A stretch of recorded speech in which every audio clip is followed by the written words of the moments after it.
આસામના મુખ્યમંત્રી હિમંત બિસ્વા સરમાએ જાપાનના સ્પીકર નુકાગા ફુકુશીરોને ટાટા સેમિકન્ડક્ટર ફેસિલિટી ખાતે સ્વાગત કર્યું. આસામના મુખ્યમંત્રી હિમંત બિસ્વા સરમાએ જાપાનના હાઉસ ઓફ રેપ્રેઝેન્ટેટિવ્સના સ્પીકર નુકાગા ફુકુશીરો અને તેમના 54 સભ્યોની પ્રતિનિધિ મંડળને જાગીરોડ ખાતે આવેલી ટાટા સેમિકન્ડક્ટર એસેમ્બલી અને ટેસ્ટ ફેસિલિટી ખાતે સ્વાગત કર્યું.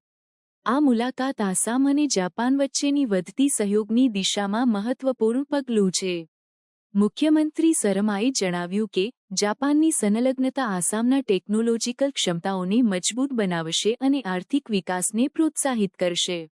જાપાનની પ્રતિનિધિ મંડળે ટાટા સેમિકન્ડક્ટર પ્લાન્ટની પ્રગતિની સમીક્ષા કરી અને આસામમાં ટેકનોલોજી, શિક્ષણ અને ઔદ્યોગિક સહયોગના ક્ષેત્રોમાં વધુ સંલગ્નતા અંગે ચર્ચા કરી. મુખ્યમંત્રી સરમાએ આ મુલાકાતને એડવેન્ટેજ આસામ 2.0 પહેલના અમલમાં એક મહત્વપૂર્ણ પગલું ગણાવ્યું, જે રાજ્યમાં રોકાણ અને વિકાસને પ્રોત્સાહિત કરે છે. આ મુલાકાત દરમિયાન મુખ્યમંત્રી સરમાએ જાપાનના પ્રતિનિધિઓને આસામ સરકારની વિવિધ પહેલો અને યોજનાઓ વિશે માહિતી આપી, જેમાં આરોગ્ય, પાયમૂલક સુવિધાઓ અને કુશળતા વિકાસનો સમાવેશ થાય છે. જાપાનના પ્રતિનિધિઓએ આસામમાં રોકાણની તકો અને યુવાનો માટે રોજગારના અવસરો અંગે રસ દાખવ્યો.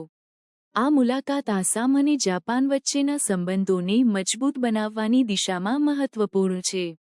જાપાનની ટેકનોલોજી અને અનુભવનો લાભ લઈને આસામ રાજ્ય પોતાની ઔદ્યોગિક અને આર્થિક ક્ષમતાઓને મજબૂત બનાવી શકે છે, જે સ્થાનિક યુવાનો માટે રોજગારના અવસરો સર્જવામાં મદદરૂપ થશે. Speaker of Japanese House of Parliament, he visited Assam along with a huge business delegation.